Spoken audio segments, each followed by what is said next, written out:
I hurried to explain myself, panic rising in my chest. The whole bedroom thing. Nothing happened, I swear. I just went in for a second to get away from everyone. It was a joke, Nathan, nothing more. I swear I didn't do anything wrong. It's Nathan here, all right? So here I am, sitting in my apartment, staring at my computer screen, trying to process the fact that my entire life has been turned upside down. I haven't told anyone what's going on yet.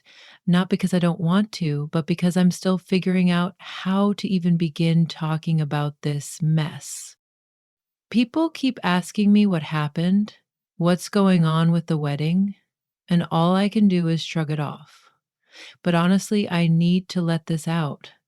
I need to say it out loud, just to release it before I try talking to anyone else. It's like this whole situation hit me like a ton of bricks, and I don't even know where to start. So here's the deal. I've been with Deanne for 4 years. We were engaged, planning a wedding that was set to happen in a few months. Up until the weekend of the bachelorette party, I thought everything between us was solid. She took care of all the plans for the party. She and her friends were going to rent a big Airbnb, drink, hang out, and just have a good time. She promised me there was nothing to worry about. And honestly, I believed her. I wasn't concerned at all. She assured me it would be harmless, and I had no reason to doubt her. The day of the party, she stopped by my place for a while, and I figured we'd just hang out. She was packing, getting ready, and we exchanged a few texts, but nothing major. Just the usual light stuff, like, don't forget to pack this, and I'll see you when you get back. Then, just like that, she was off to the party, and I didn't hear from her again for hours. Now, I had this office set up in one of the spare rooms of my apartment. I work for myself as an investor, so I spend a lot of time there. But that night, after I finished working and was getting ready for bed, I noticed something odd. I walked past my office, and the computer screen was still on, with the screensaver flashing away. I thought it was strange that Diane hadn't logged out of her messenger before leaving, but I shrugged it off. I assumed she'd just forgotten. Curiosity got the best of me, so I opened her messenger, and there it was, the group chat for her bachelorette party. Honestly, I wasn't looking for anything suspicious. I was just bored and I thought, why not see how the night's going? But then I started watching the videos. Most of the videos were totally innocent. Just a bunch of girls dancing, drinking, acting a little tipsy, all that usual party stuff. But then one video stopped me cold. One of the women opened the front door and about 10 guys walked in. None of them looked familiar to me. My stomach sank, but I tried to brush it off. It's just a bunch of people having fun, I told myself. But then it didn't stop there. I kept watching. In the next video, there was Diane kissing one guy, then a minute later, kissing another. What the hell? I couldn't believe my eyes. I didn't know if I was seeing things clearly, but the next video left no room for doubt. Diane and the two guys walked into a bedroom. And 5 minutes later, they came back out. The video cut off right there. That's when I felt like my world came crashing down. I didn't even know how to react. I walked to the bathroom, trying to steady myself, thinking I was going to throw up, but nothing came up. I was in some kind of shock. I paced around my apartment for what felt like hours. It could have been half an hour, but who knows when time is moving that slowly. I was just trying to make sense of it, trying to understand how any of this could be real. So I did what anyone would do in a situation like this. I poured myself a glass of whiskey and drank it straight. No mixers, just straight to the point.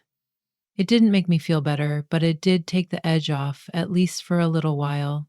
Then, for reasons I don't even understand, I saved the videos. I don't know what I thought I was going to do with them, but I saved them anyway. In my head, I just kept thinking, if she's gonna act like this, I need to make sure there's proof. So I did something I never imagined I would do. I recorded a video of myself.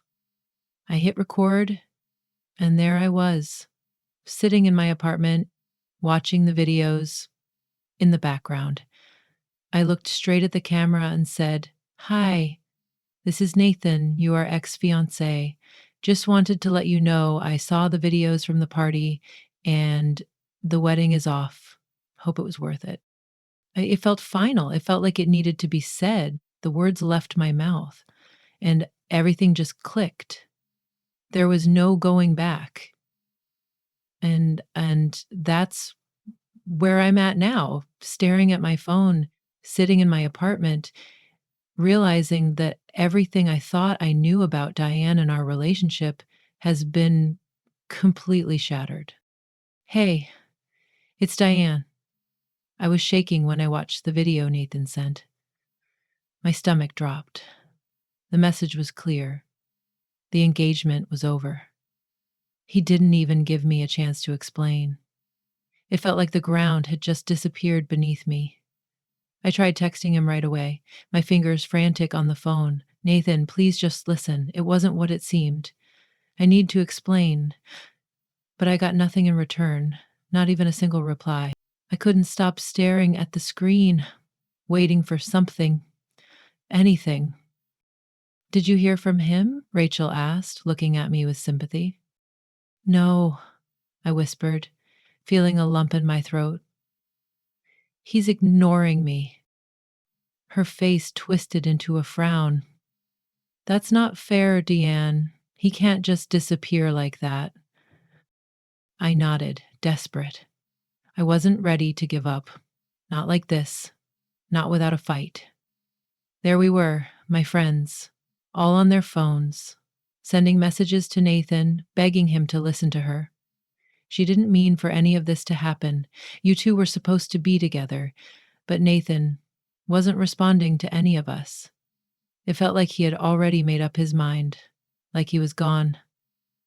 That's when I lost control. The anxiety was overwhelming, and I knew I had to see him in person, or at least hear his voice. "I'm calling him," I said, my voice shaking as I stood up. Rachel grabbed my arm. "Diane, don't do this by yourself. We're here with you." I took a deep breath and dialed him. The call rang on the screen forever, and then finally his face appeared. He didn't say anything, just stared at me with that unreadable expression, cold, distant. "Please, Nathan," I began, my voice cracking. "I know this looks bad, but I swear it wasn't what it seemed." He remained silent. The stillness felt suffocating, like it was crushing me. "Nothing happened, nothing serious. I don't even know what I was thinking. It was just a stupid party, some drinks, a few dumb dares. I didn't want any of it to go that far." But still, no response. His face didn't change, didn't give me any sign to hold on to. "I kissed two guys," I admitted, the words feeling like they were tearing me apart. "But it wasn't planned, I swear. It wasn't my idea. It was just the pressure. I wasn't even thinking. I was just trying to have fun." My friends, who were sitting behind me, shifted nervously. "Yeah, it was just peer pressure," Rachel added, nodding. "It was dumb, but that's all it was. We pushed her into it." I saw Nathan's eyes flicker for a second, but he stayed silent, and I knew right then that I wasn't getting through to him. Panic was rising in my chest. I kept going. "The whole thing in the bedroom, nothing happened there either, I swear. I just went in for a second to get away from everyone. It was a joke, Nathan, nothing more. I didn't." Another long silence. My heart felt like it was beating in my throat. My friends were looking at me, trying to support me. "Yeah," Sarah spoke up. "She went in, but then she came right back out. It wasn't a big deal." Nathan didn't react, his expression still unreadable. The seconds dragged on. each one heavier than the last. Are you done? His voice finally broke through, cold and emotionless. Please, Nathan, I pleaded, my voice breaking, tears on the verge of spilling. Please, just let me explain. I'm so sorry. It was a mistake, just a stupid, drunk mistake. It didn't mean anything. I love you, I swear. He didn't answer.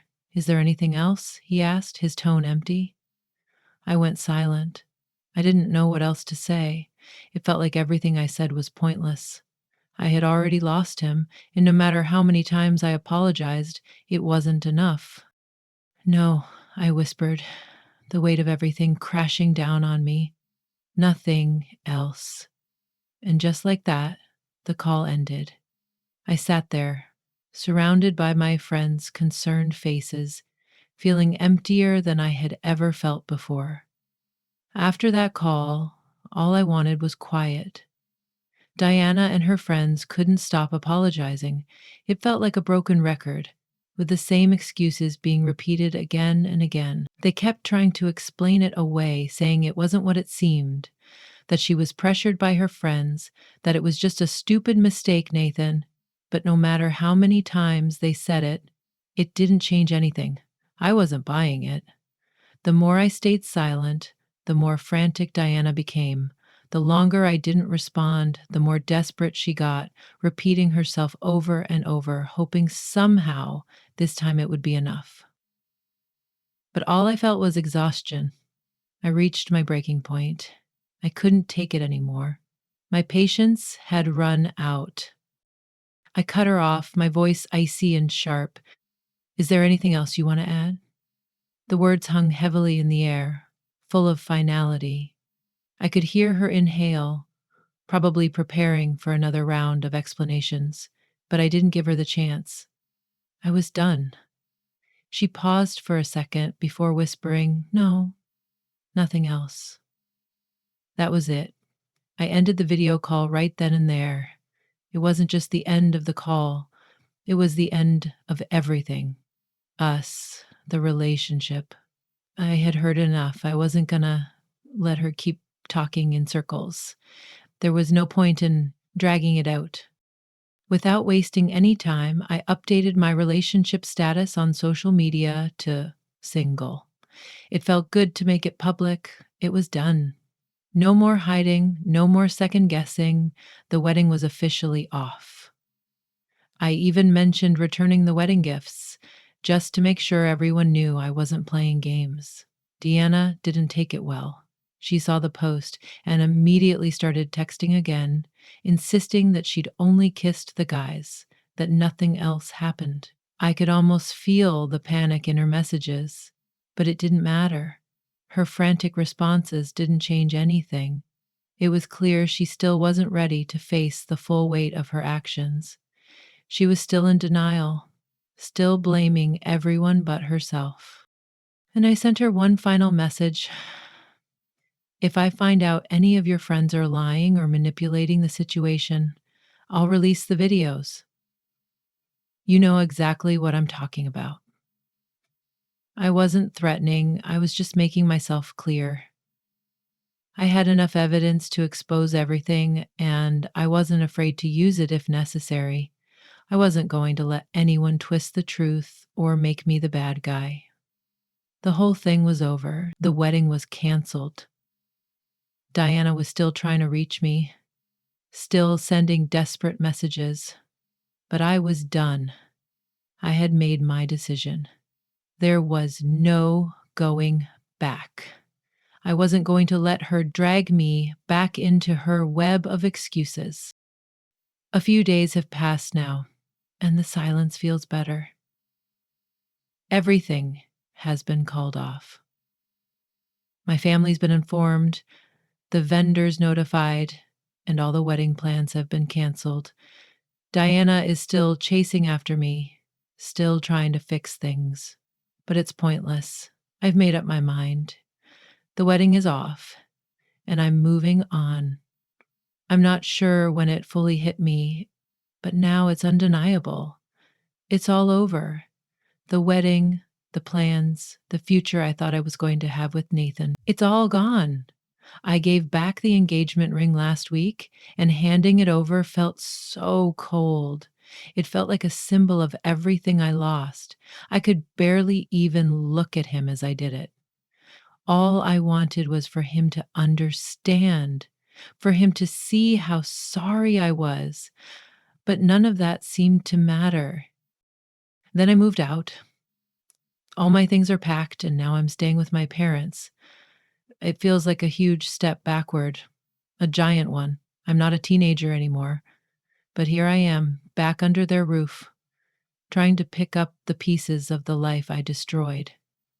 I did speak to Nathan a little, but most of the conversation was me begging and apologizing, trying to make him understand, to make him see that I made a mistake. I kept insisting it was just a kiss. I told him over and over that's all it was. I didn't mean for it to go any further. I tried to explain that nothing more happened, that it was one stupid, reckless moment, but nothing I said seemed to get through to him. I swore to him it would never happen again. I promised I would change. I promised I'd never make that mistake again. I begged him for a second chance. I told him I'd do anything to fix this. I even offered to cut off my friends. I told him that if it meant saving us, I would only drink around him. I'd only hang out with him, whatever it took to show him how serious I was. But he just stayed unmoved. It was like he didn't hear any of it. None of my apologies or promises mattered, and that hurt more than anything else. Some of my friends tried to reach out to him. They called, they texted, they begged him to reconsider, but he blocked them all. I could see it all happening, and it felt like I was completely alone in this. The one person who mattered to me, the one person I thought I could count on, had shut me out, and I was left standing here, feeling like I had no one. I ruined my entire life for one stupid, reckless thrill, a single night of bad decisions, and now it had cost me everything with Nathan. The guilt eats away at me every day. I keep thinking about how I threw it all away. Why did I even do it? Nathan could have forgiven me. I believe that. I think he might have been willing to work through it, but now it's clear he just couldn't get past it. He couldn't get past what I did, and that's on me. Now I'm here, single, the engagement officially over, the wedding I thought was going to happen, the future I imagined. It's all gone. All I have left now is regret, and that's the only thing that won't leave me. This feeling, this realization that I ruined everything, it's going to stay with me forever. Ah, I wonder now what's next. I'll always wonder if future guys will find out. What if they do? What if they hear about the kiss, the stupid video, and walk away? I wouldn't blame them. I'm sure they'd dump me. How could they not, knowing what I did? I've ruined my chances at a normal future with anyone. No one will ever look at me the same way again. Not after this. What have I done? I keep asking myself that question over and over. I know the answer. I screwed up. I made a mistake. I can't undo, and now I have to live with the consequences forever.